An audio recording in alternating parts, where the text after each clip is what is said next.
What's going on, everybody? Good to be back. If you're not subscribed to the channel, please hit that like and subscribe button, and let's talk about game consoles, and more in general, let's talk about the Xbox.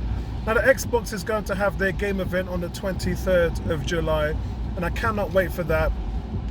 They're going to be showing a ton of games. They're going to be showing exactly what good looks like on this new hardware, and I cannot wait to see it. But there's some revelations coming through, guys, and the first thing is the price. We're talking about now that people are expecting in this show for Microsoft to put forward a price. Guys, ain't gonna happen. Not gonna happen, because you hold all the cards. Remember when I said in the last video, when I talked about Sony's the market leader, Sony are looking to try and sit out and see what Microsoft does. And they've been doing that for the last 10 years. And to be fair, it's been working for them for a very long time, until 2017. 2017 was the first time that Sony, their plan for the PlayStation Pro capitulated. Because what Sony has been good at is cashing in on Microsoft's news. So Microsoft says we're gonna go 8, Sony will go 10. Microsoft says we're gonna go 15, Sony goes, we'll go 18. Sony have always had the benefit at E3 of going 24 hours after Microsoft. And what that means is that they can tailor make their offerings and their prices and everything else to be more consumer friendly. It's just how it is, guys. The one who goes first is at the mercy and the wrath of the media. And unfortunately, that's been Microsoft. All that changed in 2017 when Microsoft started to use their bullish, big spending power in the market, yeah, their brand, and make a console that was way more powerful than anything that Sony has ever even attempted to do. And Microsoft used that to their advantage. The Xbox One X right now has been the most powerful console in the world for over 3 years now. And what they're trying to do in this section for the next generation is also create a philosophy of the new console being the most powerful. But guys, it doesn't just sit there. Being the most powerful is not the same thing as providing an ecosystem that is user-friendly to the gamer.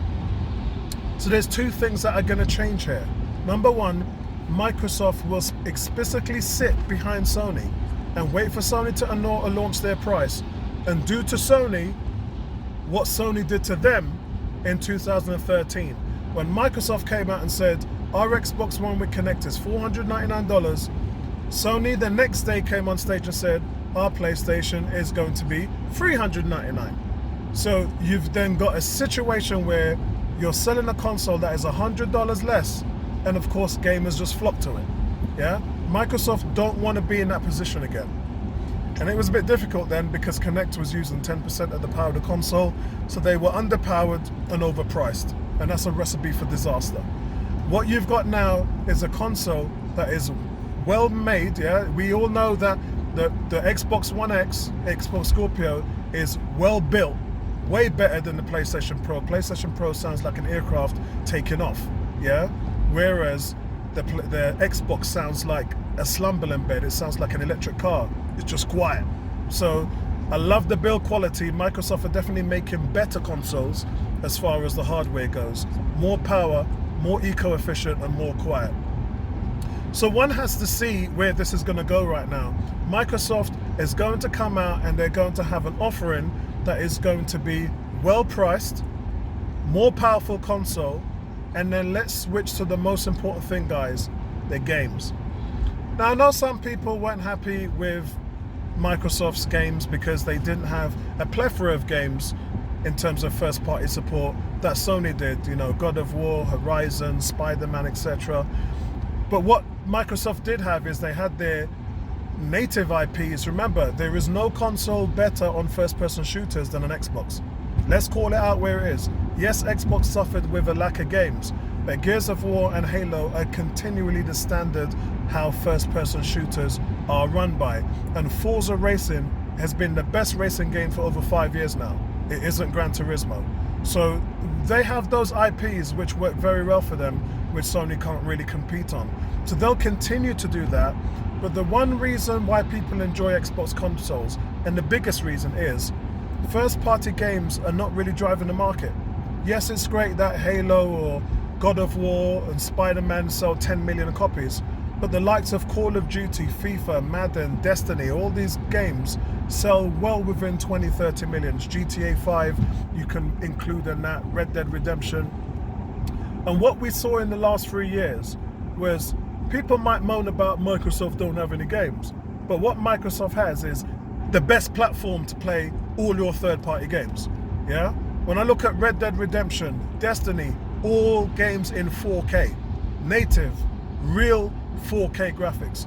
And gamers can take that and enjoy the best versions of those games. And those third-party games sell abundantly better than first-party games. So listen, big up respect to Sony for having such a great catalogue of single-player platform games.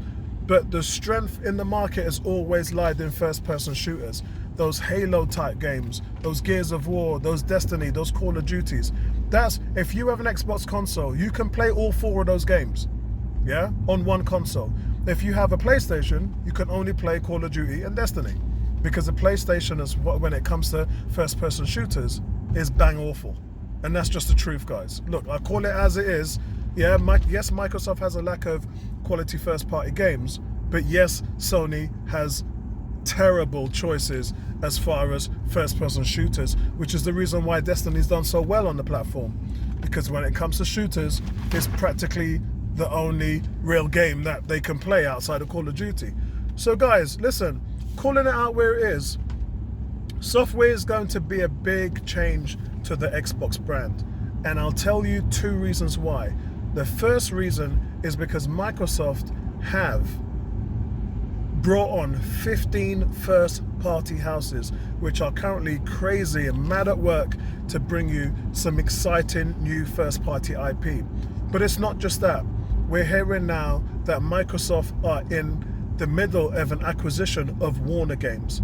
So this means the likes of Mortal Kombat, this means the light of the Batman games will probably be moved over to be exclusive games on Xbox.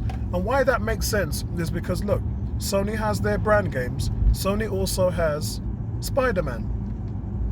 Now, Batman Arkham series has been doing amazingly well. It's the best, in my opinion, the best superhero game. I know people talk about Spider-Man is a great story, and it is, and it's a great game, and it is.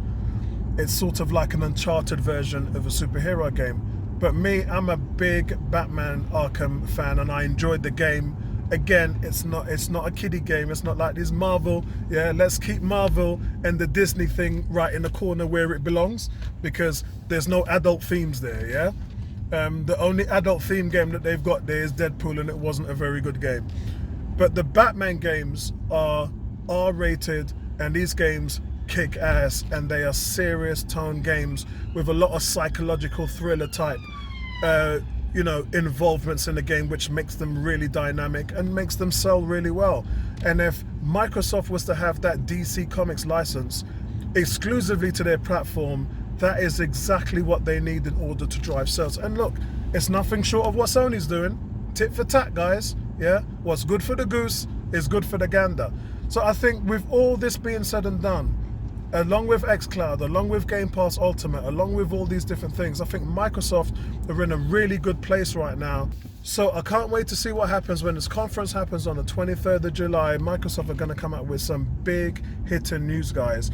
And let's just wait to see what happens, and let's hear what happens. Maybe the Warner Brothers games will come to pass on that date. I don't know. But outside of that, guys, things are looking very good for both platforms. Sony, again, are going to be great and consistent with their platform, and the PlayStation 5 will do really well. And then Xbox will make that return when the 360, the Xbox 360 dominated the PlayStation 3, dominated the market, was well priced, well built, was a major player when it came to software. And let's hope that we're going to see that again from Microsoft, because that's what gaming needs. gaming needs a strong backbone from Nintendo, Microsoft and Sony, and hopefully that we're going to be there this way, and hopefully we'll hear something about the Switch as well, the new Switch that is going to be a 1080p version, a better version than the 720p version that we've got now. It'll be a slightly more powerful console, and yeah, let's see how that goes. So speak to you guys later. Subscribe to the channel. Right back at you, man. Peace out.